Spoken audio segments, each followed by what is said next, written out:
welcome to this second and final first look exploring session looking at A Larum for London, or the Siege of Antwerp. This is a play from the around about 1599-ish, but sometime in the 1590s, I think, generally. Some people are very specific, some people like to keep the date range a little wavy around the edges, depending on your point of view. It is not going to be a cheerful, happy, dancing, singing with flowers kind of show. We're already into scenes of violence, attempted sexual violence, just generally all-round horrible things that armies do. Yeah. It's not going to be a fun thing. If any of that is sort of triggering, do walk away, because I never know precisely what plays are going to do, because we don't necessarily pick our way through them before we do the read through. But yeah, that's a high probability from the play so far. To work our way through this particular massacre, reading Sancto and Martin is. Hi, I'm Eric, and I only know who one of these people are. Reading Time, a Soldier and Third Soldier, who may or may not be the same person, is. Liza Graham, usually in London, right now in DC. Reading an English governor, and Stump is. Rachael, actor on the East Coast. Reading Romero, factor, Lenchy, wife and a burger, is. Lynsey Beauchamp, actor in Kirkcaldy, Scotland. Reading Verdugo, daughter, second Spaniard and second soldier, is. Julie Hoverson.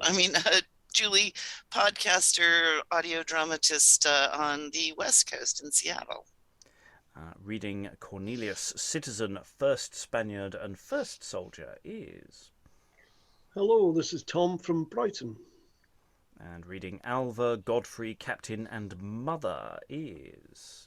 I'm Greg, and I've moved. I'm now down south near Windsor in sunny, so to speak, Berkshire. And I'm your host, Robert Crighton. I will be reading stage directions and generally moving things forward. So we have reached scene 7, as far as we're concerned, where the scenes live. We've just had a scene with Stump, a rather disaffected ex-soldier who's just not exactly enthusiastically saved someone from assault and fought off a company of rascal soldiers. We now go to scene 7, where after a triumphant shout within, enter Alva, Sancto, Romero, Verdugo, Cornelius Van End, with their rapiers drawn, crying all together now. Victory!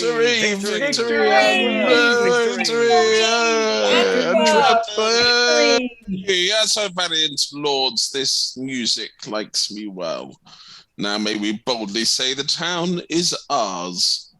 Yet sheathe not your victorious swords awhile till you have reaped the harvest of your pain, in which pursuit, torture, exact, and kill no less than in your fury you have done.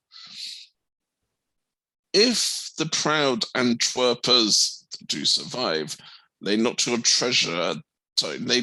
treasure at your conquering feet. Oh, no resistance anywhere appear, yet let not anger so decline with you. Be proud of victory as you may, knowing the worth of your attained prize. This wealthy Antwerp you have won, and how? Not by a lingering siege of months or years, but in a moment. Entering at 11, by 2 o'clock her haughty pride is shrunk, and she in duty stoopeth to your will. Can any here report the certain number of those that have been slain during the conflict? I had a note, my lord, as I remember. The number of the dead by us cut off is 17,000. But of our men, how many fell there in this short assault? 300, or not many more, my lord. For those 300, let 10,000 more of this subjected city lose their lives. Chain them together in the marketplace by hundreds and 200s, and with shot ring them about until they all be slain. Spare neither widow, matron, nor young maid, grey-bearded fathers, nor the babe that sucks. One yet Spaniard's blood I value better worth than many hundreds of these drunken Dutch. First, if it please you, quarter we the town, that everyone may know his privilege. Well thought upon, Verdugo. Thus it shall be. The Burse, the State House, and the marketplace belongs to me. The castle and that side to Sancto Danila. On the other hand, the quay and waterport, Verdugo, is yours. St. George's Port and Kibdop we assign to Lord Romero.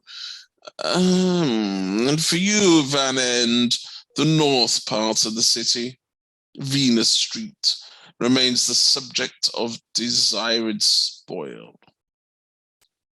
So, lords, if I have well divided, speak. If not, you shall be pleased before we part.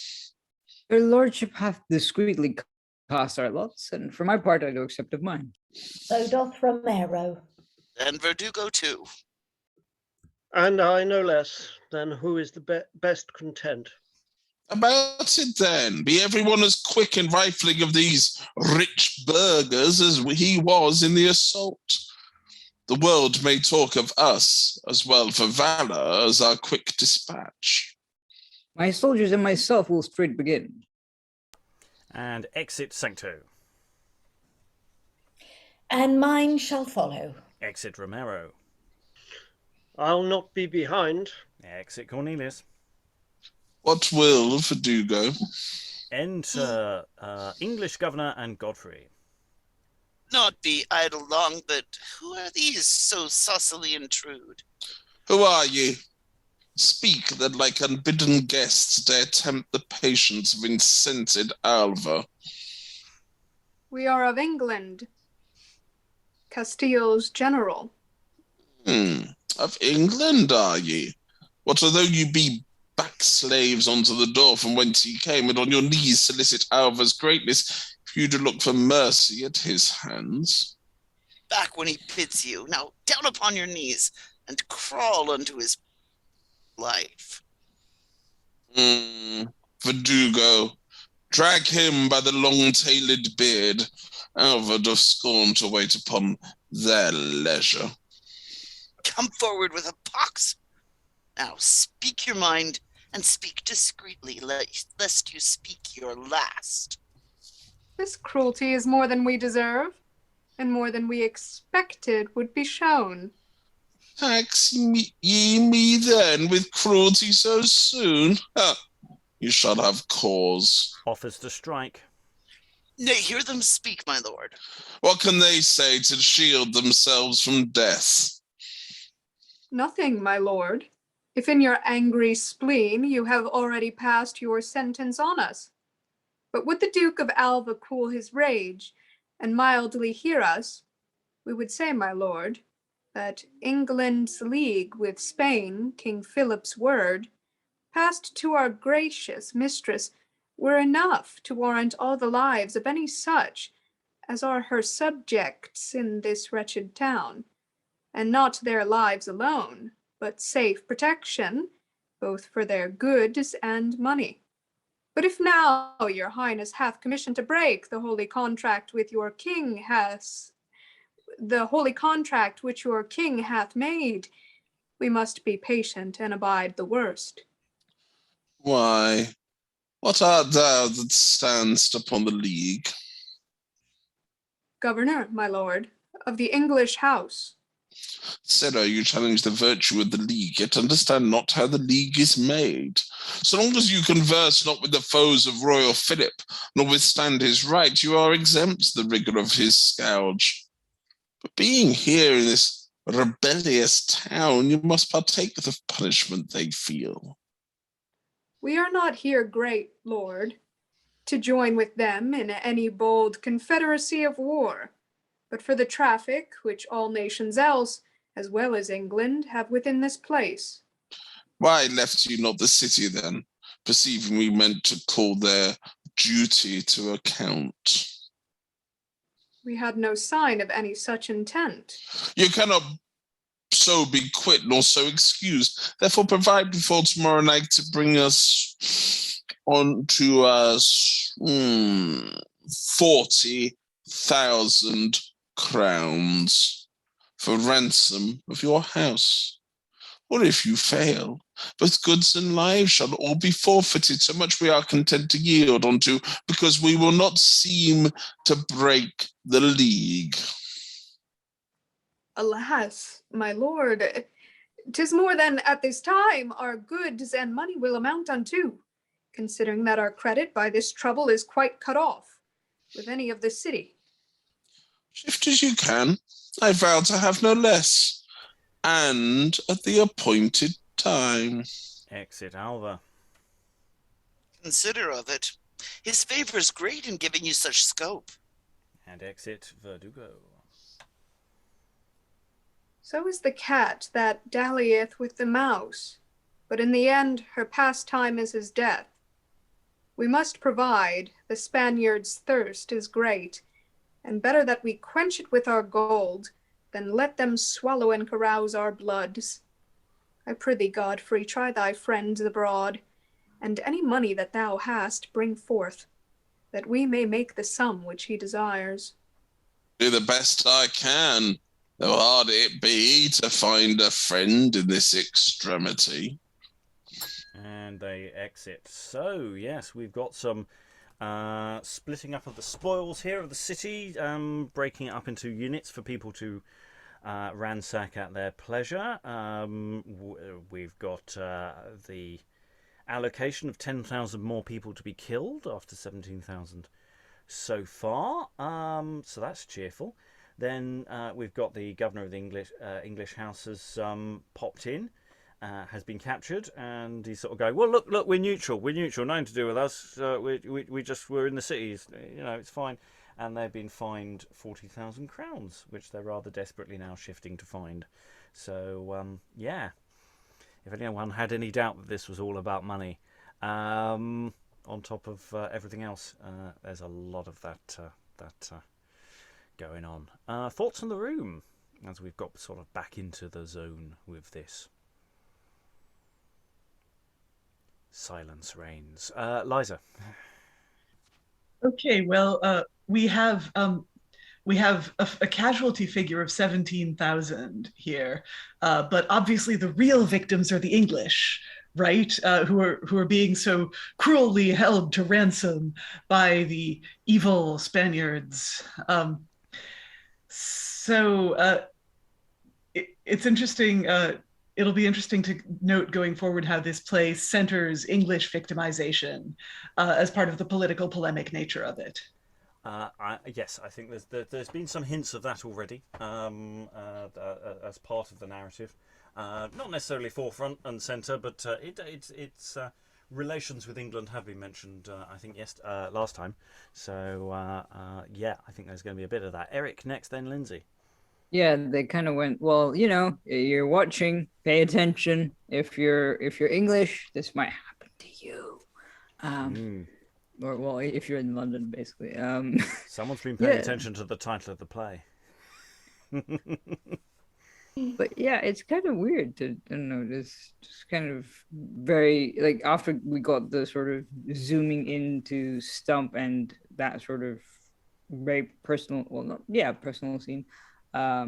We're zooming back out into the sort of politics of it and like sort of, Lynsey. Really just what Eric said. I was sort of noticing the title, and not having been for the previous session, I was thinking, well, okay, so they're in Antwerp and it's the Spanish and the Dutch and there is an English person there, so what's this got to do with London? But I understand now, so thank you. Yeah, and though it says the English governor, or the governor of the English House, I mean, he's not a governor of anything particular more than an establishment. Sort of local ambassador. mostly for trade purposes. Anyway, he's talking to Godfrey, and I think he should probably be called George. I think we should change his name to George because I'd like to think of him as George Gascoigne, who wrote the account that it was an eyewitness of events here. Of course, we all love Gorgeous George. So at some point, we might go back to whatever he wrote, which this play is in part based on. So I'd be quite interested to see what that was. So I quite like the idea of making that change. That I'm sure Godfrey is actually an historical person who has some presence, but as for my part, unless George Gascoigne turns up later on just naturally, then I don't think he does. Rachael. No, when you say that and reading this now, it makes sense. Some of the stuff that we read in his plays. I think there was that one messenger speech in Jocasta, which is very, very, or very much seems kind of anti-war, just a little bit. That if he was here, that makes a little bit of sense because he saw what happened to the people in this city. I don't know whether chronologically that's what happened, but it would be an interesting foreshadowing of such things. Sorry, I shouldn't throw in biography into these sessions. It's confusing enough just trying to connect this with actual history. Eric, and then we'll move on. I was going to say, is that why he wrote Glass of Government? But I mean, it might be. Cruel. That does fit in vaguely, I think. Anyway, we'll find out if this is compendious enough for George as we go into scene 8.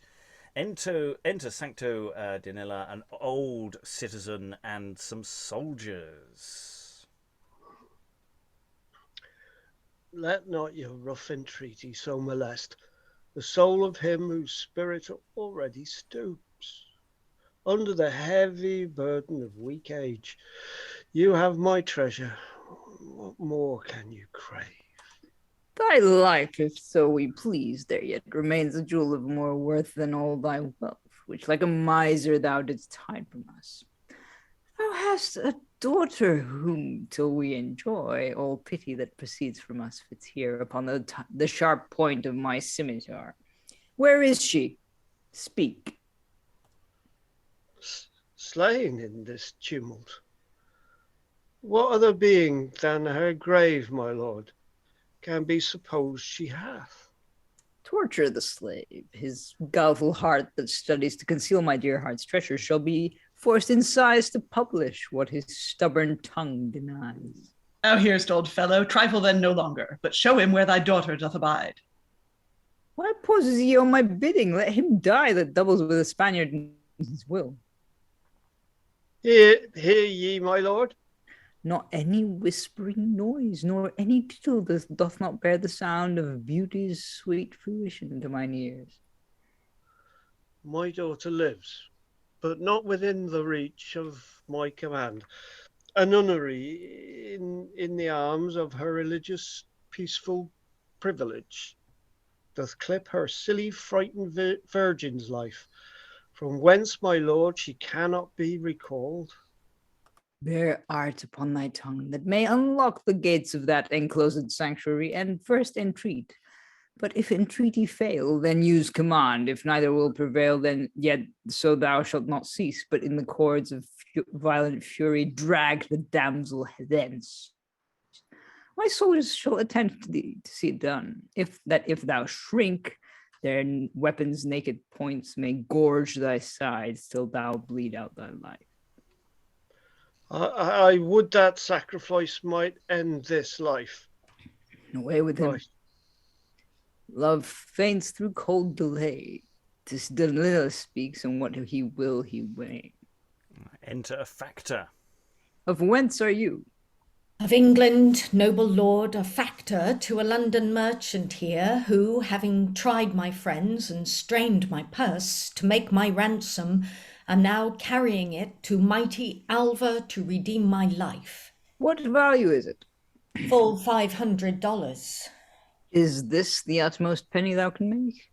The length and depth of my ability. It will not serve. Or search thy chest for more, or bide the torture we impose on such, as cunningly we withhold what we demand. There is not in the world, that I may call rightly mine own, one stiver or one doit more than is there comprised within that bag. Give him the strappado. We will coin out of your disjointed limbs other sums. The world doth know, my conscience and just heaven, that there is all at this time I possess. Save what is thrown into some hollow vault or sunk into some well or buried deep within the earth. So hoist the peasant up.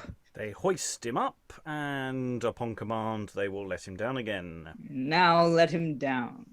Will ye confess as yet where we may find the treasure you have hid? That which, my lord, is not, cannot be hid, and to say that I know not will but wrong your expectation and deceive myself. Let him rest, my lord. It seems the wretch argues the truth, and this is all he hath. Hence, greedy beggar, hark, peeled sheep, go hide thee in some bush, till waxing hours give thee another fleece to clothe thee with. Yonder ariseth the bright morning star. Enter an old citizen with his daughter, whose rich resplendor gilds my happy thoughts and opens mines of treasure to my soul. Welcome, fair sweet, mine arms shall be thy throne, where seated once mock death, and laugh to scorn the boisterous threats of blood-besprinkled war, who whilst he shows wild friscoes in the streets, and with his gambols overthrows huge buildings, mingle their tottered ruins with the limbs and clotted blood of many souls, till as an antic in thy sight appear, yielding no more occasion to be feared than painted shapes of lions on a wall. Behold a virgin, whose distilling tears turn the dry dust to paste, where she doth kneel. Behold the silver cognizance of age, soiled with dissolving drops of sorrow's rage. If me you touch with a lascivious hand, as from his eyes descends a flood of tears, so will you draw a river from his heart, of his life's blood, both ways you shall obscure the honor of your name. If virgin I, or aged he, misdo by tyranny. Let conquest satisfy, since in the strength of your successful power, our city fails and lies in prostrate duty at your feet. Or if not, conquest be appeased with gold, which in abundance pleads for your release, for our release. Only refrain our conscience to wound with that for which there is no psychic found. I'm patient, she shall be my love. Of all the spoils unreaped by painful war, blot beauty out, and what's our victory?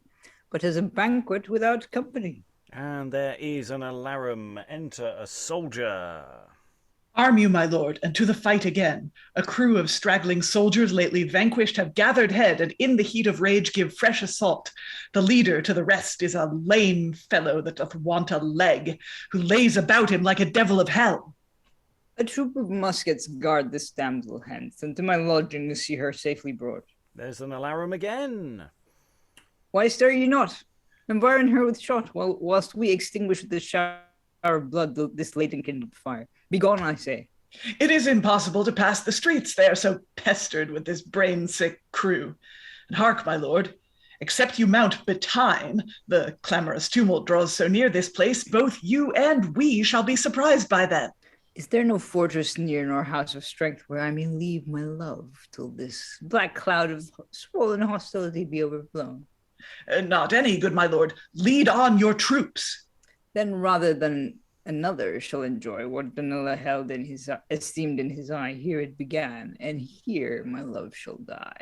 And he shoots her with a pistol.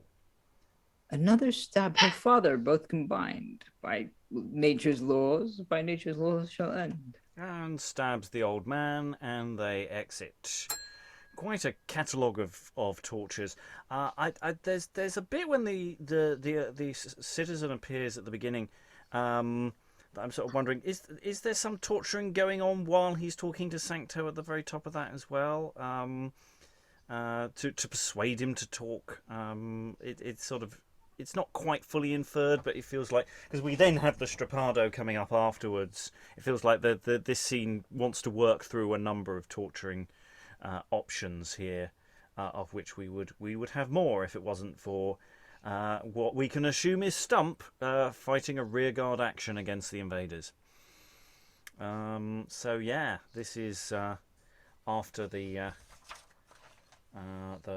sort of wider pre-planning stages. This is systematic torture for money and extortion and yes, other things that Sancto wants to do. Thoughts in the room? Who wants to leap in? Tom. Go Stump. Yeah. We want the citizens' rebellion to be successful here, don't we? I don't think anyone's rooting for Sancto. Well, I am. It's 'cause you're reading I'm him. kidding. Yeah. But I don't know. He's just this fascinating character. He's got this vocabulary of like he's transposed the vocabulary of war onto love, which is, I mean, sex, love, and lust, and all that stuff. So yeah. Yeah, I mean, and he's been using that throughout. It was him at the beginning who was using that crossover of language from the very beginning about the assault on the city. Yeah, I mean, he's got some fascinating. I was going to say weird. Some of them are very weird turns of phrase. Yeah, he's very effective. But this is all spectacle and horror. Tom. There seems to be, and I can well believe it, there seems to be a type of delirium that goes with this type of slaughter and unbridled power that is seen throughout history when the conquerors can do whatever they want, and there's no martial law except their will. And they like to exercise it. Yeah, and you know, we've got this factor coming in saying, you know, I've got $500. Is that all? Let's just torture him to see if there's any more hidden away. And it's the soldier almost disappointedly going, I think he's telling the truth, my lord. I think that's all you're going to get. Lynsey. Yeah, just an interesting point about that the factor is clearly a plain-speaking, honest-dealing Englishman. Yep. Of the kind of which we see so very little of nowadays. And you know, I just thought that was very interesting, that sort of portrayal and the factor's language compared to Sancto's language. I did rather enjoy his terming of the factor as a peeled sheep, which I had never heard before. Yeah. But yeah, that's not the language of an Englishman as portrayed in this play. So yeah. So yes, we've got. It looks like we'll probably have a bit more of that pottering around, but we may be going to other themes in a moment. Any other thoughts? Rachael, then Liza. I think that's interesting that language, because it is the he brings up lions and he brings up lambs and he brings up these two different things. You know what I mean? And one's a prey and then the other's a predator. And I don't know, maybe there's something about that, because I don't know if I'm misreading the scene, but I think that guy gets to walk away and live, and the other guy who says like it'll just be painted lions on the wall, it's like it'll just be war stories or something like that someday. And we're given like is it in the second part of Tamburlaine where there's that guy who's like sort of like a mirror of Tamburlaine's story with his wife, but the woman definitely has no interest in him at all, and I think at some point she dies. Yep. Yeah. Yes, the factor does get away. The Englishman does live. I mean, you know, he's just been strappadoed, so he's probably really not in a great way. But he seems to have left the scene. There's no real exit points for a lot of these people. They don't seem to exit properly. I I was questioning for a moment whether the citizen was the same citizen or not, but it does seem like he is the same person. We just don't have a marked exit for him. Liza.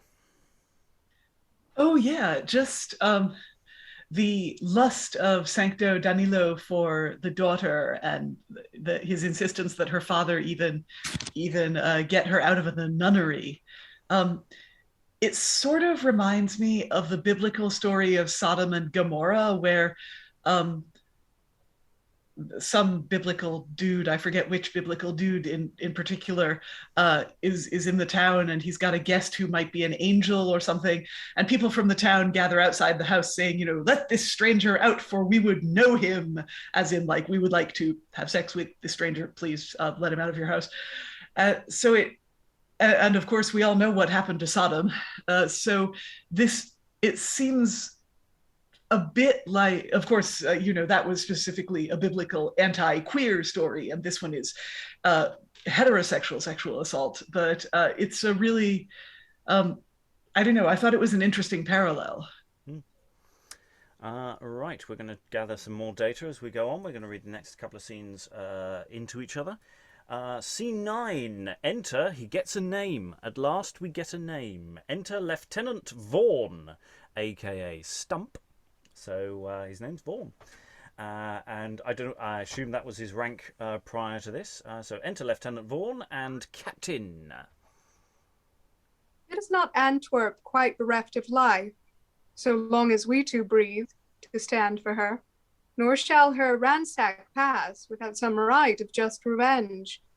Witness this last assault, wherein the scales of justice have been filled with, at the least, 100 Spaniards' lives that thought their victory to be secure. But who are these? A burgher, and with him his tender daughter, having both sustained the heavy stroke of death. I knew them well. They were my neighbours near unto births. Had these grey hairs retained the reverent worth of grave experience, as they might have done, and had you been more rich in inward gifts, and less magnificent in outward show, then had you lived to die a natural death, and you to see some of his honoured years. But pride and luxury have ever been the gate of misery and nurse of sin. Yet though you me contemned, I grieve your fall, and will in pity give you burial. So they exit. So yeah, we shouldn't call that scene 9. That's actually a continuation of scene 8, because they're entering the same stage space. We move on to what we previously were calling scene 10. I'm now going to start calling scene 9. Enter Lenchy and Martin with 2 little children. They're 2 little children, Martin and Lenchy. I'm sure this is going to go well. 2 little children running. Alas, poor Lenchy, whither shall we go? I cannot tell. Come, Martin, let us hide us. Where is my father? He is in our house. Let us go thither. All the street is full of Spaniards. They have killed little Maria and Hans Vanderbroek. Whither shall we go? Let's hide us here. No Spaniard will come hither. Nay. Master Halter's orchard is hard by. We'll get in there and hide among the trees. Come, let us run. A great noise as they are going. Alas, the Spaniard's coming. What shall we do? Alas, poor Martin, we shall both be killed. Alas, poor Lenchy, kiss me, pretty sister. Now we must die. Let's sit down here, and Mart, I will clip thee in mine arms. They shall not see thee. But they will kill thee. Alas, where is my poor old father now and my poor mother? Enter 2 Spaniards running with their swords drawn. Kill! Kill! Kill! Twig! Fiora Viaccio. Follow! I pray you, Master Spaniard, hurt us not. We are poor children. We have done no harm. Oh, Gaffer, do not kill my little brother. Fiora Viaccio. Fa! Ha! Master Spaniard, do not kill my sister. My father is a poor blind man, and he will die if you kill her. Cut the bastard's throats! The children get fast hold and hang upon the Spaniards. Oh, kill us not, we'll hang upon your arms, sweet gaffer, stay, and look me in the face. Have you the heart to kill a pretty girl? Good master Spaniard, do not kill us. Take anything we have, but save our lives. How the young brats cling about our swords. Zounds, dash out their brains. Enter old blind Harmon. Did I give Harmon out? I don't think I did I? No, I didn't. Liza, be Harmon, please. Old blind Harmon and his wife come out. Where are my children? Martin, Lenchy, speak. I heard you cry. Speak, pretty souls, where are you? Husband, Harmon, whither will you go? Alas, you fall into the enemy's hands for lack of fight. My children, wife, my children, where are they? Here, you blind traitor, whither shall you go to your throat cutting? Here, father, here, alas, we shall be killed. Oh, my sweet children. Oh, you prophet bitch. Think you were whining to preserve your whelps? Oh, spare the infants and the aged blind. Those that have not might nor power do you hurt. Cut all their throats. Kill us, but let our little children live. Help, mother, help, or else we shall be killed. Hard-hearted soldiers, where have you been bred? Get honor on the proud resisting foe. Myself have been a soldier as you are, now blind with age. Old men, weak women, and poor wretched infants should be respected in the heat of slaughter.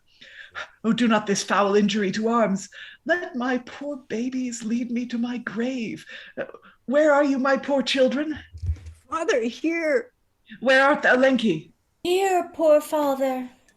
Old as I am, and I have told this town that you should sack it, I did prophecy. Then, prophet, didst thou prophecy of this?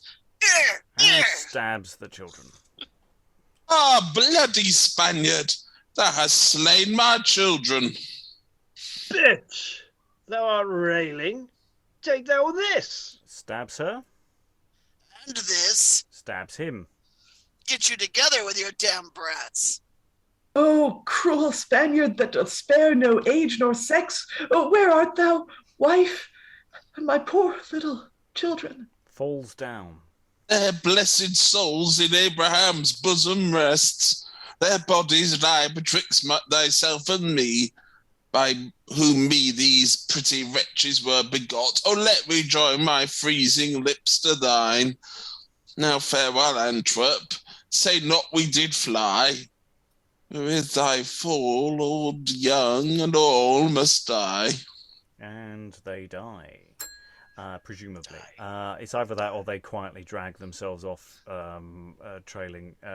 I'm not sure the logistics of how their bodies get off stage. If their bodies get off stage, maybe they remain. At the end of this. That was a cheerful scene. Nothing like children run on in the middle of a massacre to think that that's where this is going. And yet, with the blind father and wife as well. So that was cheerful. I think someone's Greg, you said in the chat, yes, it's very Herody, isn't he?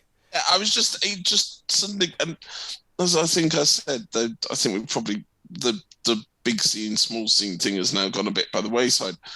I love the very, you get those big scenes with lots of people, but then you get these glorious small scenes. I mean, that was horrific and utterly awful, but it's a wonderful small microcosm of what does happen in these sorts of situations.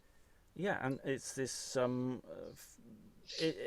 We had that long scene before with the various tortures, with this coda with Stump, who we've just heard is leading the resistance.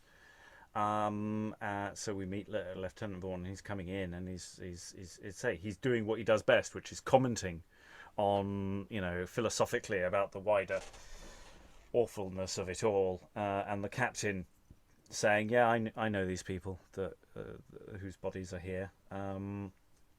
And I mean, they basically come on to clear the stage at the end of that scene. Nobody seems to come on stage to clear these bodies, but we may be missing some bits and pieces. Liza. Or it could possibly be an act break, or I don't know, pause for refreshments and clear the stage. One thing I'm noticing is that, the victims of the Spanish, there always has to be some reason to sympathize with them. They have to be women or children or old people or English. Those are all reasons to sympathize with these poor people who are going to meet a terrible end at the hands of the Spaniards. I think it's a bit exploitative, isn't it? Let's ramp up the sympathies for who are going to die here. It's Dickens did it rather a lot. If the narrative's sagging, throw a baby on the fire. Rachael. I mean, it's also it's got to be something it's very much like Tamburlaine and those things, and these are things that happen in war, but I think there's also that impression, because we're not seeing them fighting other men and other soldiers, that there's a cowardice there. You know what I mean? That they're abusing children and they're abusing women. That's a sort of cowardice, and you're not standing up to other men or whatever, in the way they're talking to the English governor, and he's going to come up again, and so maybe I'll be proved completely wrong, but they couldn't torture him because of his position as a foreign person, but also that he's got a high rank and that he's a man, and that there's a different way that they're dealing with that, and that, I don't know, maybe it's just to put them in a bad light and say they're cowards. Julie. I just love the richly complex soldiers running around just going kill, kill, kill in a couple of different languages. I mean, they're just they could be cardboard cutouts. It's interesting because again, going back to Massacre of the Innocents and other things, it's they only have a function, which is to do this, and what kind of interiority can you give these characters? Yeah, I mean, their leaders have more complexity, but the only time we see foot soldiers, they tend to be just the ones who are there to kill or die. Though I think first and second soldier that we had the other day had slightly a wider repertoire of speech. Yes, they were also after the woman. So yes, Eric, and then Rachael, and then we'll move on. Yeah, no, they were kind of just to add to Julie's point, it's sort of ransack her, plunder her, search her, strip her. Very sort of direct orders rather than sort of any elaborate philosophical thoughts, whereas you get the higher ups like Alva and Sancto being sort of, bargaining with, well, I say bargaining. Sancto doesn't really bargain, does he? He's like, kill everything, and then some. Yeah, I think he's made torture into an art. I think Sancto it's for fun. Sort of, I think he thinks of himself as a poet of pain. Yes, of course. I mean, what else would it be? Rachael. Yeah, I know that, because this definitely does feel exploity, but also at the same time, I'm not old enough to have been alive during the Vietnam War, but I think there was, even in movies portraying the Vietnam War, there's a lot of more grotesqueness that you don't get out of necessarily other war movies focusing on other wars. And who should we call it? the guy who there's a real life guy who the character of Mr. Big from Sex and the City was based off of, who took the money that he made from running a brothel when he was serving in Vietnam and used it to, like, I think, fund a magazine and become a publishing magnate. I might be stopping and starting. Yeah, we're having a few connectivity issues, but yes. We will move forward, however, at this point. I think we've cleared the palette a little bit. Hopefully things will get better. Probably won't. Scene 11. Enter Alva, the English governor, and soldiers.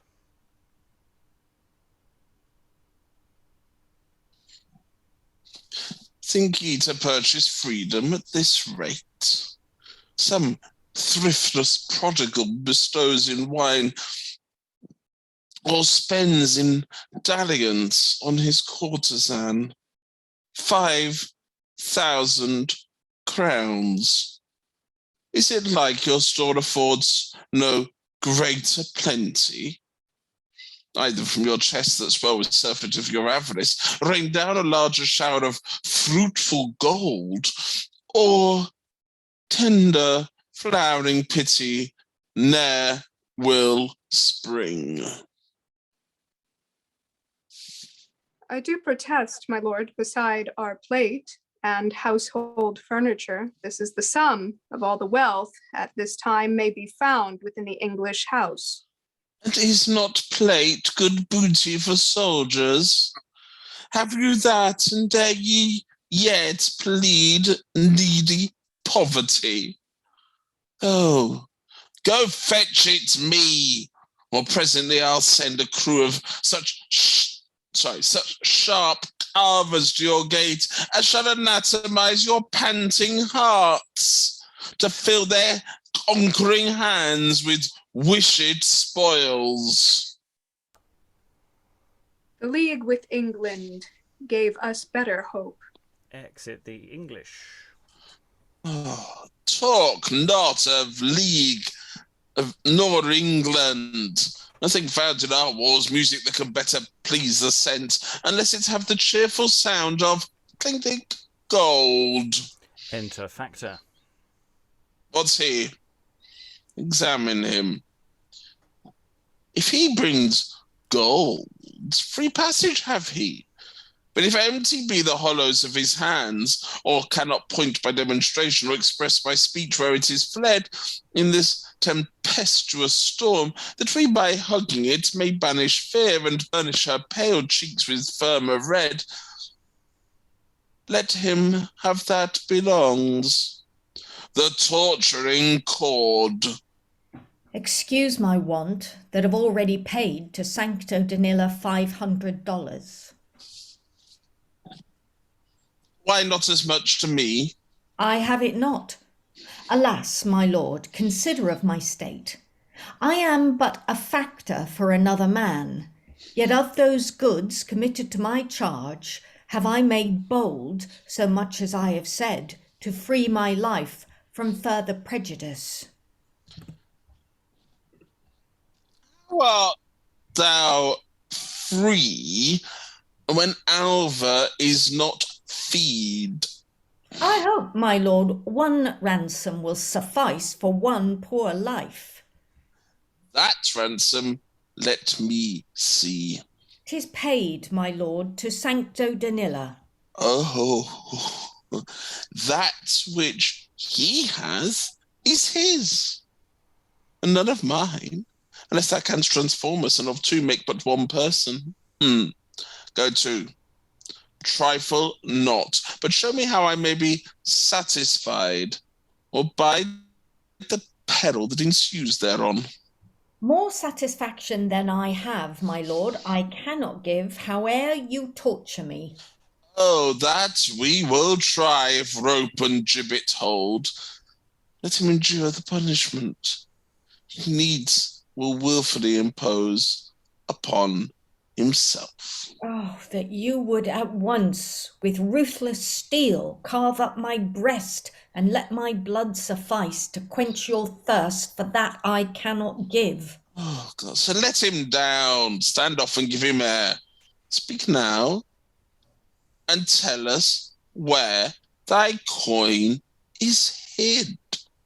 Will you believe me if I speak the truth? So it be the truth which thou intends to speak.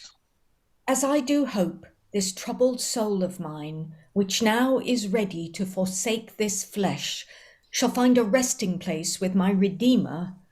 The coin you seek, and all the coin I have, lies in the coffers of proud Danila. Lie there and pine then, for deluding me. Exit Alva. Enter Verdugo. Here comes another. Many strokes at last cut down the strongest oak. Much more, the tree hath but a few years' growth, and that by storms and often whirlwinds shaken and decayed. Hast thou been lately fallen into the hands of such as have had rifling of thy purse? I have, good sir. What art, a citizen? Even what ye will, a miserable man. It seems I come too late to profit by thee. You may imagine by my sick, faint speech and by my faltering limbs, distract and severed, whether I have been tortured, yea or no. Did they then torture thee for all that thou hadst? They did, and had it. Nothing then remains. Nothing but this poor, miserable life, which I would gladly were surrendered to. They for that thou hadst did torture thee. I see that thou hast not. Here we'll put a period to thy days. Hang him outright, and so speed all whose naked indigence have not to feed Verdugo for expense. Exit Verdugo. My destiny was to die this shameful death, which I accept with thanks to him that gives it. And England now, and London both farewell. Let after times of Spanish rigour tell. And they hang him. And exit. So, yeah, the inference, again, no stage direction, is that they're half hanging the factor during that scene, that they're choking him to a degree and then letting him down again, because they're talking about stopping his breath, etc. Other torture methods are available, I'm sure, and then of course they kill him at the end. So yeah, it's I've already paid. Which brings us to all sorts of things about that thing of trying to get information out of people and use of torture and the way torture escalates into and we've had lots of that in modern times as well. This has interesting modern parallels with. Any thoughts in the room? I mean, in a sense, there's not a lot to discuss. It's another example of beastly behaviour, and England, beware! This could London. It could happen to you, Londoners. It could, says the factor before he dies. Tom, then Julie. Well, you just hit on a chord there where there was that fabulous, brutal, fabulous poster from the Spanish Civil War. If you tolerate this, then your children will be next. And I think that this is the type of theme that the Alarm of London, as you mentioned, but yeah, it's this: if you tolerate this, then your children will be next. Was sadly from the Spanish Civil War as a plea to the English to intervene. Julie. It kind of reminds me, though it's not funny, of the bit in Time Bandits where one couple is in the background. Every time you see them, they've been stolen a little bit more from. And It's just everybody walking by takes something from them. Yeah, I mean, I don't know if he's explicitly crossed the lines of their division of the city here, but it's like, well, you've paid him, but you haven't paid me, and there's nothing more to bleed. Other thoughts before we move on, Rachael? Never mind, actually, because I just thought about it, and what I was about to say. Nah. Okay. Eric. I'm just trying to work out the sort of logistics of this, because like you have the people coming on stage, but then you have, I mean, you've got sort of Alva and soldiers, Verdugo and soldiers. Is that implied? Because then, like, does the factor hang himself, or is it like sort of they hang him, someone else hangs? I think Alva's soldiers remain on stage and are, keeping an eye on everything. I think that's the logic. There's more bodies on stage than you're thinking.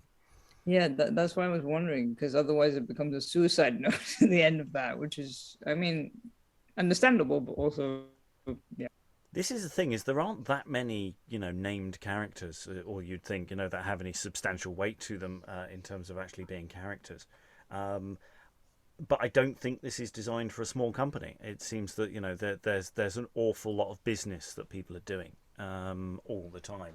They're changing to be different victims or different soldiers, or they're arranging different tortures or different hangings. Liza, and then we will move on.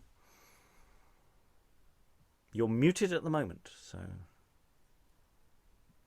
Well, I wondered if it's an alarum for London. I was wondering, I mean, this may have been made clear in the first half of the play or in the prologue. If it's an alarum for London, what does the playwright want London to do? Do we, I mean, because this massacre, the Siege of Antwerp, takes place in 1576. The play is 1602. Printed 1602. Printed 1602, yeah. It's sometime in the mid to late 90s is performed. In the mid to late 90s. So we've already had the Armada. We've already fought off Philip II. But we have rumours of other armadas and other threats along the way. So is it that is the playwright looking for, be extra vigilant against Catholics in England? Is the play looking for, just be extra vile to Spanish people whenever you find them? Yeah, answers on a postcard. Let's see where the play ends. I'm sure we may get more explicit jingoism stated later on. Let's go to what's labelled as scene 12, but I now will call scene 11. Enter Van End and a burgher's wife. Thus will I feast myself with Antwerp's spoil, and glut my pining soul with tragic acts. Say, pampered Fro, where is thy treasure hid? Speak truth, or breathe thy last upon this steel. The bloody tempered torment of this town, I'll batter down your pride from whence it came, and with your ornaments adorned vast hell. Spare me, Van End, I am a harmless woman, astonished unto death with frighting words. Refrain thy deeds, and let the stronger sort be miserable patience of thy wrath. Pity prevails not. Treasure is the fee that bribes the terror of my threatening breast, and therefore speak, else hast thou spoke thy last.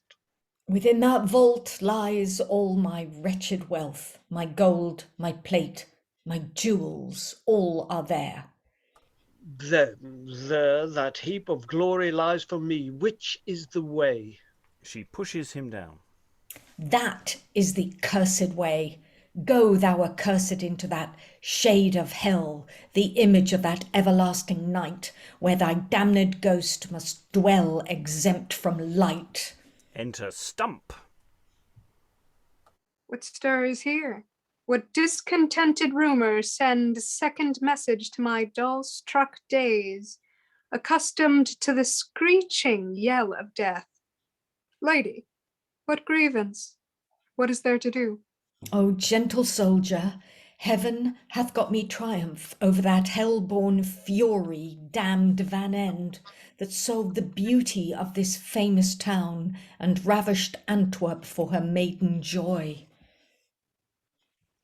For God's sake, let me come plague the dog. I'll stone the Jew to death and paint this vault with the unhallowed blood of wicked treason. Here, wear this weighty jewel in thy hat. The town hath sent it for a token slave. Throw stones. I bought this with the groat you gave me, sir. Another stone. Soldiers must loathe despised ingratitude. This woman for her ransom sends you this. Another. Give these two unto Sharon for your passing. And another. And with this last, present grim Beelzebub. And one more. So sleep thy soul with princely Lucifer, and take such fare as treason will afford. Come, lady, thus you see good friends must part. Lament not for his loss, his time was come, and friends from friends must either go or run.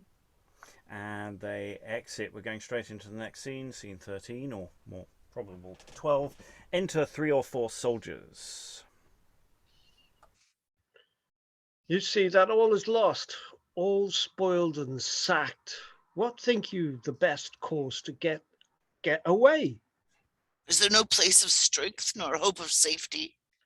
No hope but death.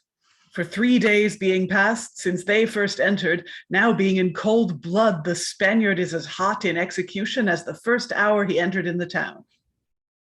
Like maimed men, let's pass out one by one, the safest way and with the least suspect. Dissevering of ourselves and known for Walloons, there's not a man of us shall pass the gates. Enter Stump and hearing them. And if we troop thus as we do together, we shall be put to sword immediately. If it were best to seek some low part of the wall on the moat side and so escape by swimming. The courts of guard and sentinels are kept, and there's no hope of that. Hark you, whither will you fly? I would know that. 'S blood, whither?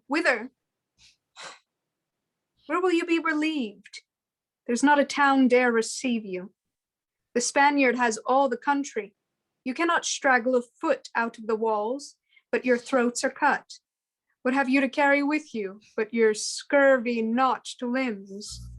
You damned rogues, whither will you go? To feed wolves? Ha, you whoreson rascals.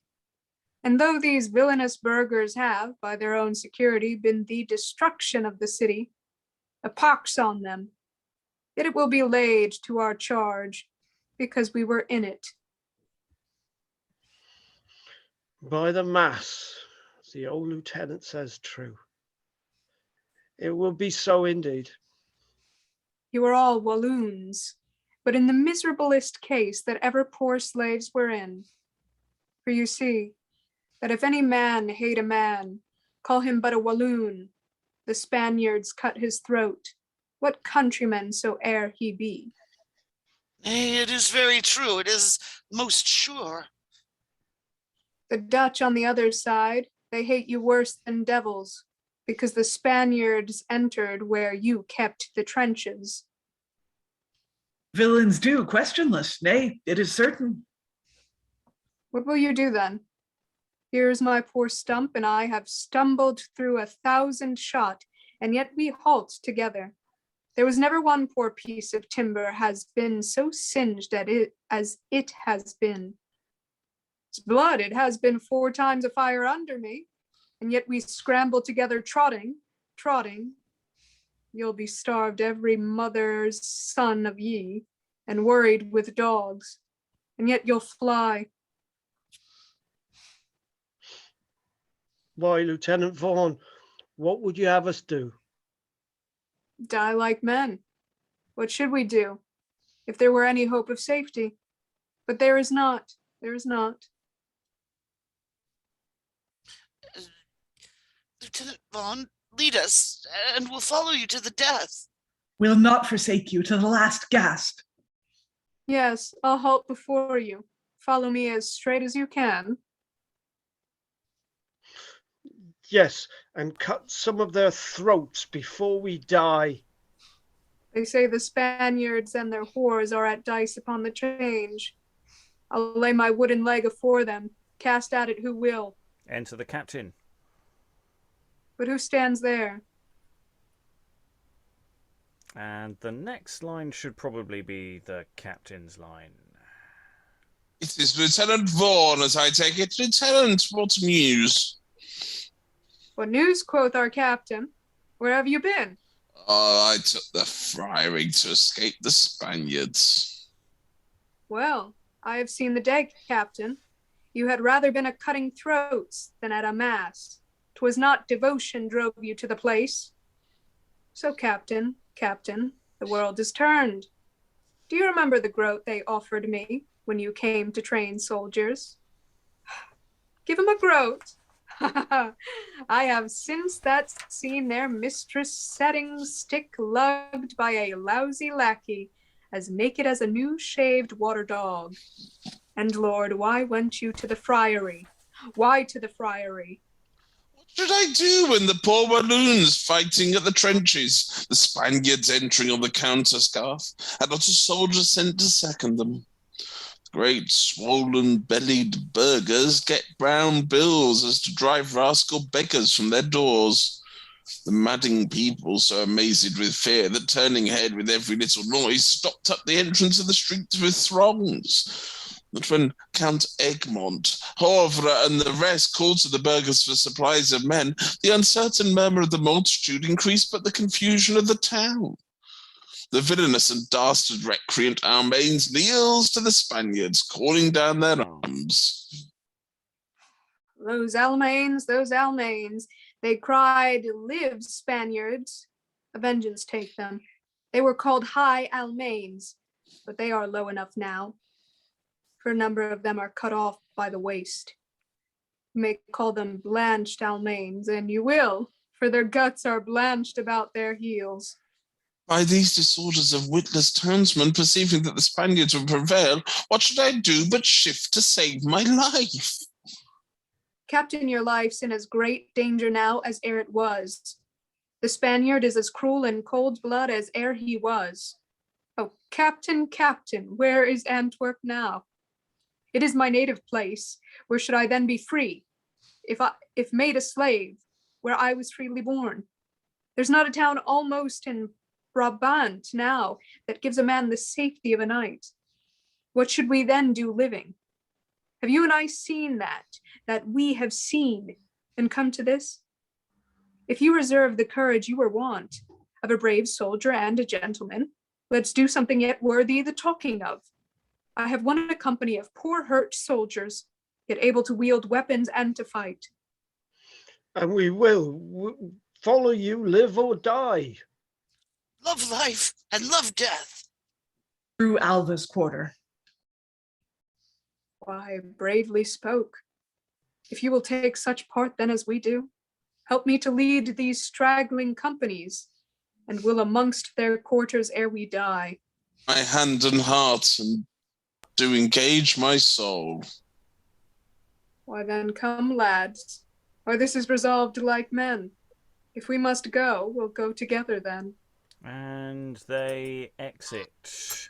We've been discussing the possibility in the chat that this scene is in the wrong place. It may or may not be. This is the retreating, defending the few remaining soldiers of the city defenders, as it were. Basically going, well, we've got nowhere to hide. What do we do? And Stump rallies them round and also talks round the captain, who he's not been that impressed with, and they're gonna fight on. It would, because we've already seen Stump with a captain. I suppose it could be a different captain, and also that we've had a scene where Alva said that there's was it Alva? No, there was a scene where yes, scene. Yeah. Oh no, maybe it doesn't work that way. Yeah, no, but if it precedes scene 8, when the Sancto is talking about there's an uprising and there's lots of people out there, that would make sense. But maybe it doesn't. Maybe it still works here. Maybe I'm just trying to micromanage texts. I don't know. Thoughts from the room.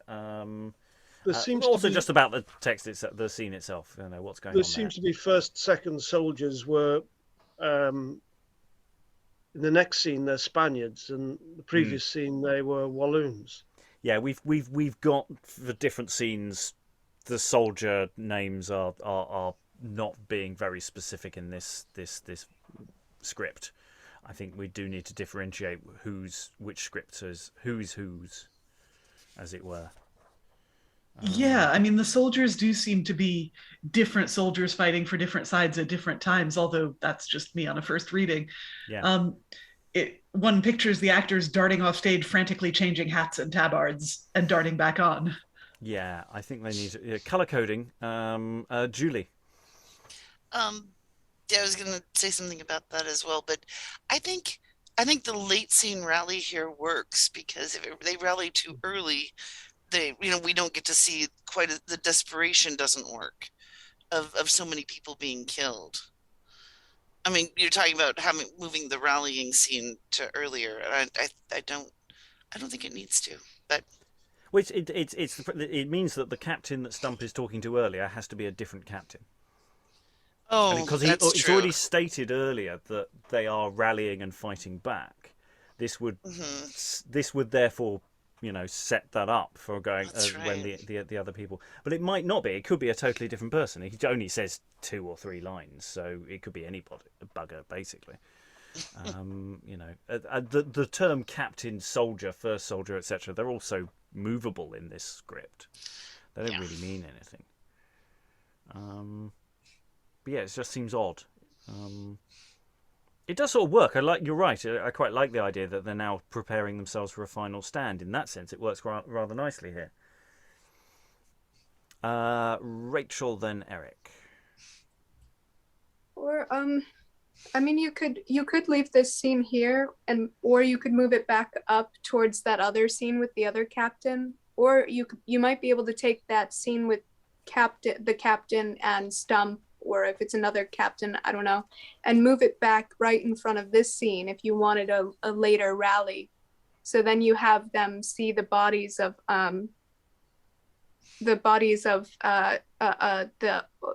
older man and his daughter there, and it comes back and it's brought up again to the audience. Maybe just move them around and see what kind of a effect you want when you stage this. Eric. Yeah, I found it interesting that Stump kind of goes, Vaughan anyway, just kind of goes to the captain going, so what have you been doing in all this time? I've been fighting on the streets, and you've been cowering. Where exactly? I don't know. It's just a fascinating thing in terms of like pulling rank, kind of, but also because earlier he was kind of like, I'm not really fighting, but then I am. He doesn't seem to have decided, like before this scene, he hasn't decided if he's fighting.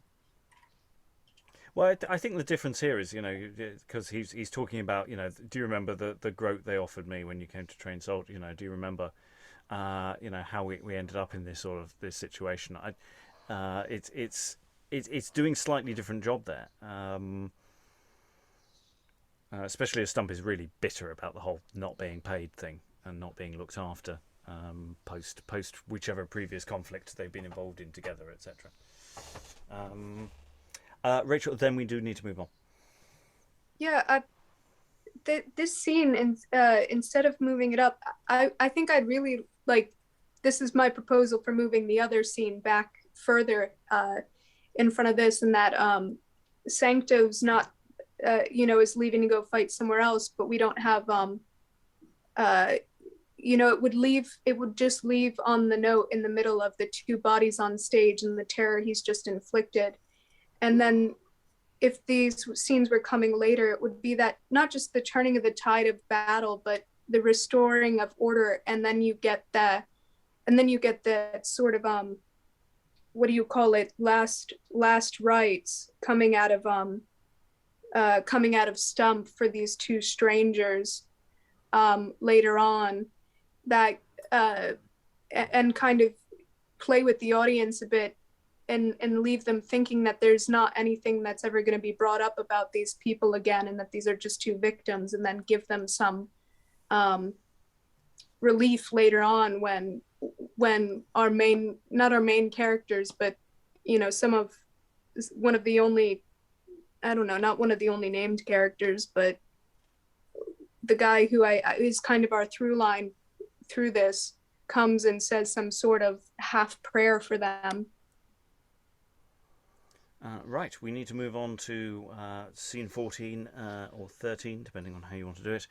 Enter two soldiers leading in the fat Burgher in accord.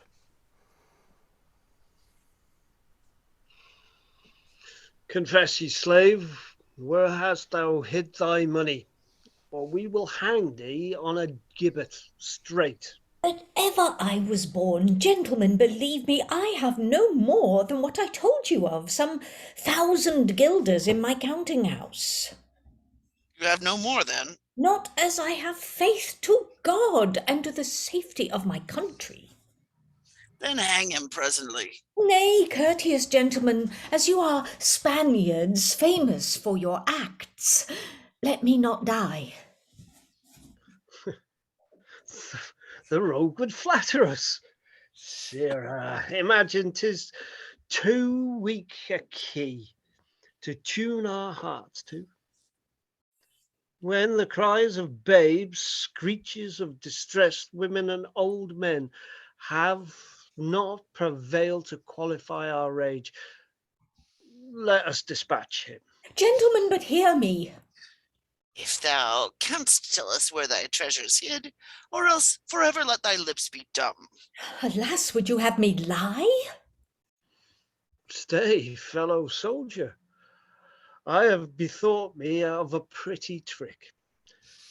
Shift this butter box a better way. We'll tie him by the thumbs onto this post and tickle him until he do confess. Content, i' faith, so at the least suppose we get no money, yet we shall have sport. Nay, gentlemen. Sirrah, apply your wits, or we'll have my sword. I will hack your flitches off. Oh, that I were in the bottom of my cellar. Is thy money hid there? Speak! No, truly, sir, but then I hope I should not hang by the thumbs. He dallies with us. Tickle him good. Oh, God, what shall I do, sweet gentlemen? They tickle him. Confess then, sirrah. Oh, Lord, I shall sound by these 10 ends. I have nor plate nor coin. Your general and countrymen have all. A Larum. Enter Stump and Captain the Spaniards fly. What have we here? A burger tied by the thumbs? It is the tallow cake, the rammish fat, that would not give a penny to a soldier. I know him well. Now, sir, how feel yourself? Oh, gentlemen, never so much distressed. Your greasy paunch will not defend you, then? Not from these Spaniards. They are devils, I think, nay, far more covetous than devils of hell. You cannot satisfy them with a groat. But if I should requite thy viled contempt, here should I leave thee, that as thy treasure has been a prey to their devouring lust, so in this dunghill of thy carrion flesh their ravenous swords might find a dirty feast. For naught but dross art thou composed of, nor fit for anything but to feed worms. Yet thou shalt find a difference twixt my thought and the base temper of thy muddy mind. Go live, if thou canst scape their bloody hands, till want and beggary cut short thy days. I thank you, sir. I have, for all their threats, 1 bag of dollars cast into a well, and that I'll give you for this friendly succour. Hence, tumbrel from my sight. When bounty might have calmed my sharp affliction, then thy hand was fast closed up. But now it is too late. Thou wouldst seem prodigal. Away, base churl. Let me entreat you, sir, to take that sum. My heart repents me much for what is past. Guts, trouble me no more. The Lord preserve you, sir. Surely you seem an honest gentleman. Wilt thou leave off thy prating and be gone? With all my heart, sir, and I thank you too. And exits. Oh, how like Leviathan, his clumsy limbs walk not, but tumble. That sad commonwealth nurseth such drones to suck her honey up. In time of need shall find a small supply, as he has been to Antwerp's wretchedness. But valiant soldier, what is now to do? What? But to hunt the footsteps of pale death until we rouse him in his sooty cave. There will no prospect of our country's fall offend our eyesight. There no treachery of haughty Spaniards tread a bloody march, nor any base objection oft ingrate, and thankless citizens fit in our doors, but we shall quietly enjoy the peace for which we breathe. There shall we be secure, there free from thought of this world's misery, and there indeed find true felicity. For there our travail shall be recompensed, our love requited, and our wounds repaid with double merit. Hail then unto the place, upon the earth is nothing but disgrace.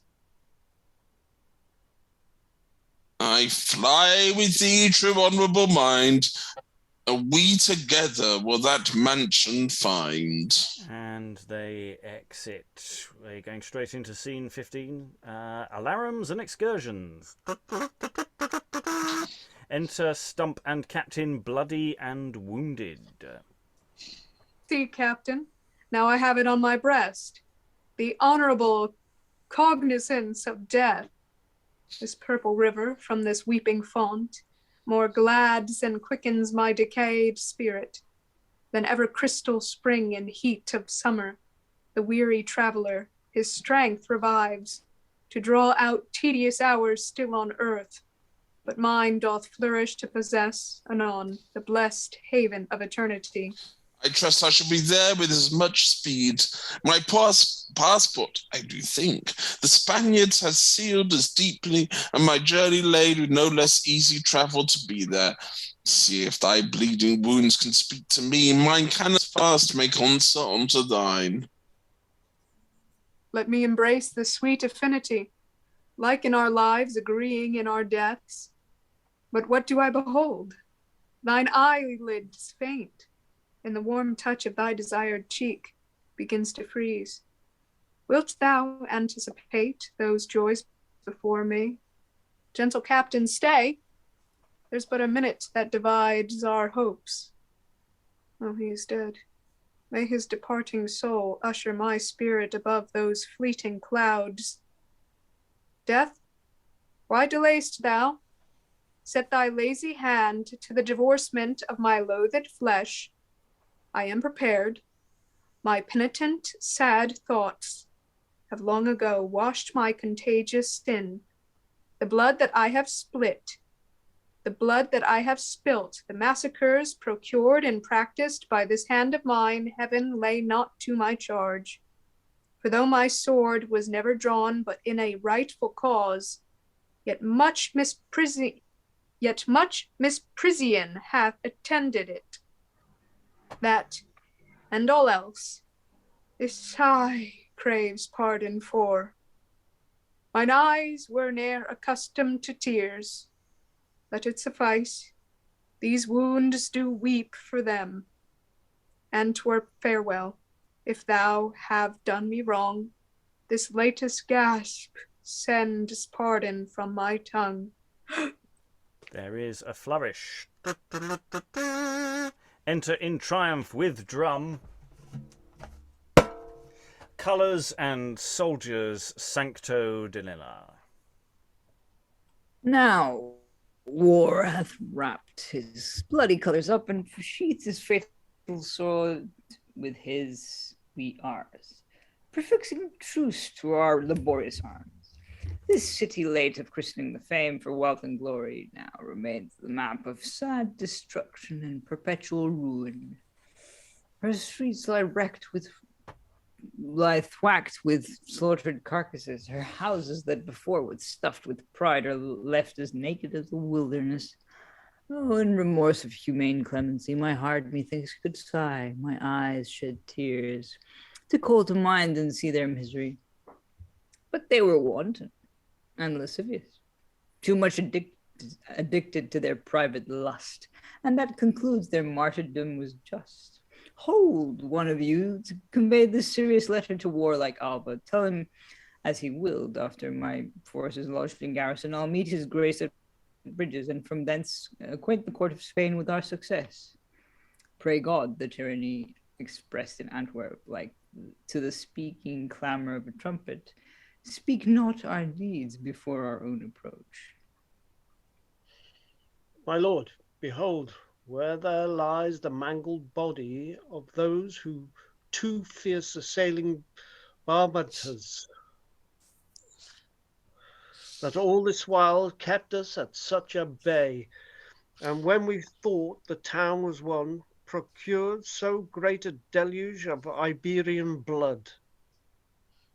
Let's drag them at our horses' tails, my lord, and as we pass through every town and village, make them example to the world for pride. Who toucheth them but in disgrace, my sword shall lop his arm off. Were they proud, sayest thou? Their pride was honourable, deserving love rather than hate.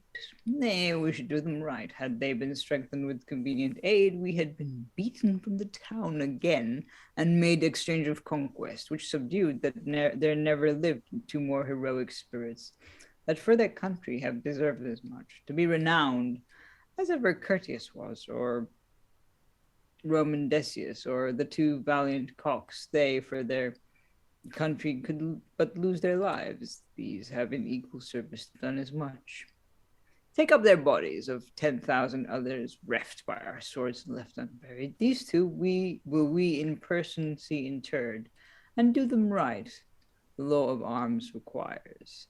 So march we hence, striking a mournful sound, till we have laid our honoured foes in ground. And they exit, and the epilogue is spoken by the personification of time. Thus, worldlings, time, in his unwonted love, hath stayed his course to rub the memory of actions long since cast behind his back. His care is fruitful, and doth wish to see no heavy or disastrous chance befall the sons of men, if they will warned be. But when they spurn against my discipline, wasting the treasure of my precious hours, no marvel then like misery catch hold on them did fasten on this woeful town, whose bleeding fortune, whose lamenting cries, whose streets besmeared with blood, whose blubbered eyes, whose tottered walls, whose buildings overthrown, whose riches lost and poverty made known, may be a mean all cities to affright, how they in sin and pleasure take delight.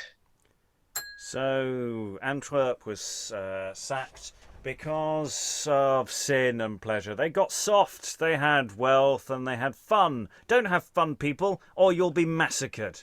There we are. That's the moral of the story. Let's back off from the moral of the story for a bit. Let's talk about the death of Captain and Stump.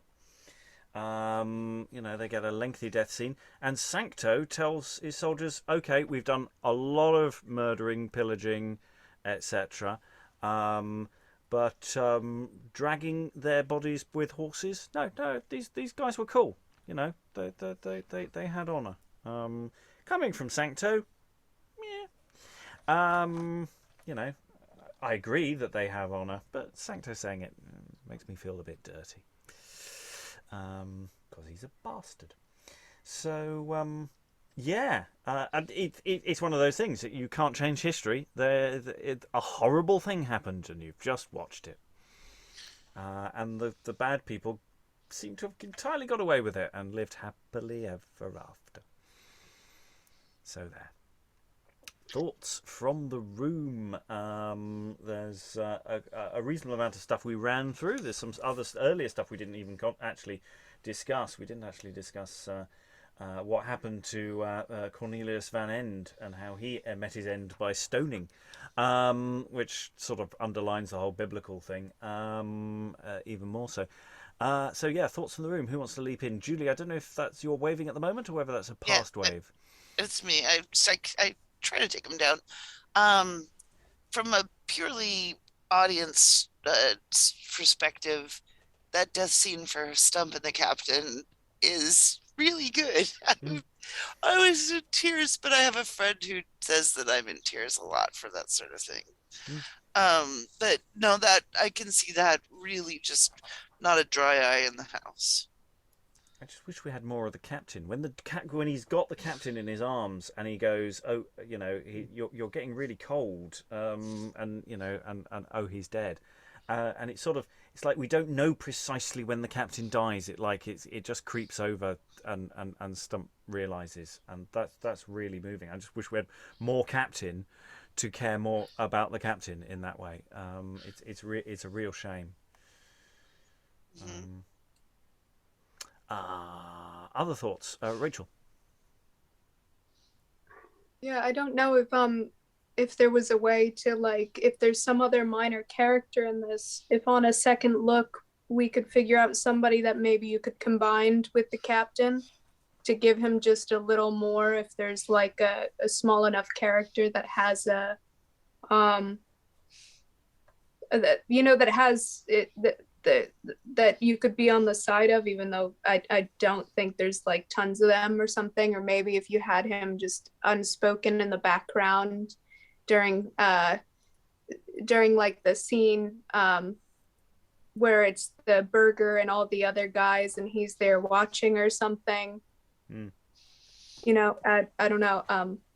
I would have been satisfied if this ended right after the death of Stump and the captain, just because I feel like I don't know what the Sancto coming back in really gave me. I know what it's doing in the play, and it is sort of important that somebody else points out how noble they were, and that their bodies aren't defiled after their death. I think it's also important that we know that the bad people get away with it. You know, however unpleasant that is, you know, that's often the way, is the bad people going to come in, do bad things, and then walk off with the cash. Eric, then Lynsey. Yeah, I was going to say that it kind of, well, aside from all the things that you mentioned, like Sancto coming back in basically comes full circle because he started the play and then he ends the play. But what I found interesting was that he actually doesn't sort of hesitate to go, you know, if you touch them, I'll kill you kind of thing, or lop your arms off or whatever. He's cooled down almost after the whole kill them vibe, which was kind of escalating, you know, very quickly from the beginning, as we know. Also, what I found interesting was that he kind of, like, you can imagine him just shooting them, like shooting his soldiers a glance at, like, you could have done better. This will show in your review report later, your performance review or something, and kind of going, like, yeah, if these two had more, you know, backup, we would have been beaten. So stop, like, messing around. Yeah, I mean, in a sense, this is Sancto's play. Much more than Stump, who arrives relatively late into the narrative. You know, about a third of the play is over before Stump appears, and he sort of appears in a slightly random way. I suspect this play had more stuff in it at some point. It feels, I mean, it's not just that it's short, it does feel occasionally a bit disjointed, like we're slightly missing something. But I like a short play, so that's not a problem for me. Lynsey, then Tom. Yeah, just on your point about, the bad people get away with it. That's very striking when you compare the scene with the burgher to the scene with the children. The massacre of the innocents on the one hand, and on the other, there's the, so wealthy he can afford to be incredibly fat. Burgher of the town who still has money stashed away and who is beset with tickling. So he's sort of humiliated rather than harmed, and it's sort of, I don't know, it's very strange to me. And I guess the wife with Van End, I was sort of thinking it says she pushes him, and I'm guessing she pushes him into a pit of some kind so that he can't get himself out or up or away or something. I was kind of not very clear on that, but yes, I'm not saying that she's a bad character, but she sort of goes, oh well, I'm a weak and feeble woman, don't hurt me, boom, and well, that's the end of that traitor. I mean, obviously I wasn't here for the first session, but I am not sure from the section we've read today. I'm not really sure sort of who the protagonist is or what the story is. It seems like a few sort of basic structure issues aren't quite where they might be to make more sense of it, but I think it is more that you miss the opening, you miss the plotting of everything, and then I mean, it is very slight in many ways. I think you're absolutely right in that. I mean, Cornelius, we got him basically betraying the city in the previous time. So seeing him die as a turncoat, and that's why we get the line about I'll stone the Jew to death, where you're going that sudden random anti-Semitism flying in. He is in the eyes of the character there fulfilling the role of Judas. That's I think the logic of why that line comes in. And it's coming from a character we're supposed to like as well. I mean, it's so it makes us as a modern audience even more uncomfortable in a way that we the audience at the time probably didn't. But that raises all sorts of questions about that. I'll go to Tom, then I'll go to Julie. Yeah, I wasn't quite sure, but the general theme is that the Antwerpians were fat and over used to leisure and pleasure, and I wasn't quite sure, but I thought wasn't Van End stoned to death with jewels, which would be quite a nice scene actually. That jewels have now, as in Stump was offered a jewel by the lady he rescued that was about to be stripped of everything, and she offered him a large jewel, and he said, well, got no use for it, I must probably get killed if I buy it. And it seems that theme was taken and epitomized by stoning to death somebody with coin and jewels and things like that. Oh yeah, no, I didn't pick up on that at all. But no, absolutely, yes, absolutely. And also the burgher again goes, I've got some money set aside, and Stump just basically says "F you," once again. So we keep having these repeated tropes dancing around. Julie.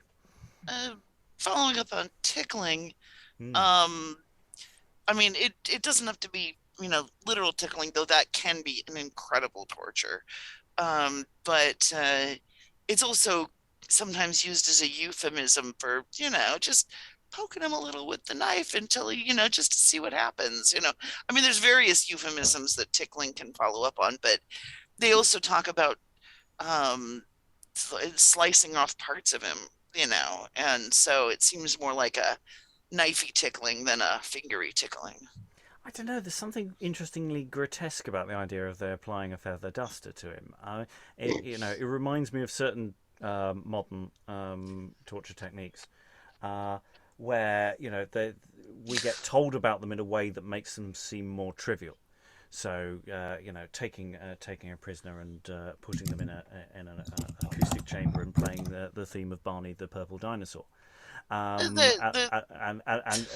something that looks absurd but is in fact still quite horrific. The problem with a feather duster, just logistically, is that you have to have bare skin. You can get your fingers in there and tickle somebody and make them laugh, and through through a lot of clothes, and really make it unpleasant. Sorry. Oh yeah, I wasn't seriously suggesting the feather duster, by the way. It would be more likely a feather off a hat, just from the time period, I would assume. Who else was waving? Erica, were you waving? Yeah, I was just gonna say that I seem to remember this whole thing about I can't remember where I read it, but it was not one of the medieval torture techniques, but for information kind of thing, where you tie someone to a bed and you tickle them until they confess, basically, and they can't do anything. It's or laugh themselves to death kind of thing. But I don't know if it's literal or just metaphorical or whatever. And, yeah. Do anything for long enough and people will crack. That's the thing.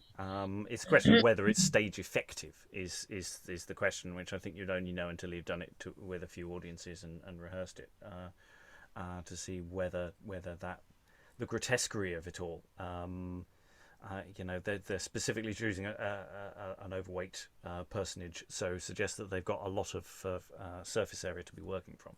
That might be the logic also there, that they maybe strip him at that moment as well. That there's that humiliation aspect. Once again, plenty of jiggling with the laughter. Yeah, so there's again we're back to that grotesquerie question. We're not going to have time to go around and do final thoughts around the whole room, so I'm just sort of going to let people throw in the thoughts as we go. Eric, then Rachael. Yeah, I was just going to say also just being hanged by your thumbs is painful. Not that I have a personal experience of it, but I seem to remember reading about it somewhere, because they did say we're going to tie him to this post and then just mess around with him until it, So I imagine at some point the point is that if you move around too much, they're going to break. So, yes. Rachael. Oh, the knife thing that we were talking about against the one Burgher citizen, it sounds like that scene out of It by Stephen King, when one of them is a young boy and he's overweight and the bullies take a knife to him and he just has that scar. I don't know. That's what it reminds me of. There's so much about this play that is contradictory and complex, and I think it's so interesting for that because it doesn't give us it doesn't really give us a breath. It doesn't give us an easy way of viewing any of these people from a modern perspective. I think there's so much going on with these people that they're all really trying to work within their circumstances, and they're very dire. Yeah, it's not a long play. I think in practice of putting this on stage, how much additional dumb show and business is going on here? How much of the city do we show? I think we said last time, that sense of, this is one you wouldn't have an interval for. You just try and run it straight through. And yeah, that I'm looking at. I keep thinking of this in a sort of updated context as well, especially when we have so much torture going on and so many elements that could connect to a modern setting as well as what the sort of political logic of the original was at a time when this was happening as opposed to what we do now. Other thoughts in the room before I close the session? Rachael again. Nobody else is waving, Rachael. It's fine. Does anyone have any final thoughts they want to throw in? Liza? So is this whole play an argument for an increased military budget? Like, was there sin spending money on nice things for themselves rather than on soldiers? So it's not so much morality as politics. Well, yeah, there might be an element of that. You think that one of the things about Elizabeth, constantly, one of the big problems Elizabeth got into was just how stingy she could be on certain kinds of government spending, and inevitably getting into problems because of that. So that might be actually quite explicitly what it's about, of saying, look, we're not spending enough money on defence. There are all these hypothetical enemies out there who could come and do this to us. And you're just not investing. Invest in these things. What percentage of GDP should be spent on defence, rather than on, other things? The industrial military complex must be fed. Rachael. Okay. So I'll just say it, like, it's like, yeah, I think it is very relevant because of that, because the US spends so much on, I think, a lot of contractors in the military in general that this in some other plays, because I've been thinking about this for a while, but so many of these plays, like if you wanted to create a season and then call it Conversations on capitalism, imperialism, classism, and racism, you could throw some of these things in there, I think maybe relatively unedited, even for problematic content, to, and say, let's have these conversations about, systems and these things, because I think this has some like imperialistic tones that are relevant still today. And there are some really good things in here that that I think Stump is a fascinating character, and for those who weren't here last time, he basically opens with an address saying, you want us to fight for you now. You never look after the troops once the battle is over. We're left begging in the streets, and it's a fabulous introduction to the character, even though it sort of comes a little left field and you go, hang on, when did you mention this earlier? And this is a chap who's been injured and is still fighting, is still very good at fighting, and yet is also a bit tricksy as well, because he sort of sees horrible things and you don't know whether he's going to step in and help or not. He does in the end, but sometimes it's a bit touch and go. He becomes the centre of the play in a way that you're not quite sure he is at the beginning. Eric? Yeah, Stump is basically the sort of, well, as you said, disaffected veteran, but kind of he doesn't really have any other career he can do at this point. And I think, his sort of death speech after the captain dies is kind of, I tried to do the best I could with what I had. Basically, he doesn't go, it wasn't my fault I got into the war kind of thing, which is quite interesting. He kind of just goes, well, this is what happened. I'll face death gladly because it's too painful to live actually after this. Tom? If the sack of Antwerp was, as you say, fresh in the mind, it is a clarion call to stop living on the fat, and again that statement, if you tolerate this, then your children will be next, will ring loud and clear throughout the theatre and the audience. Yes, but what is this? What is the this of the play?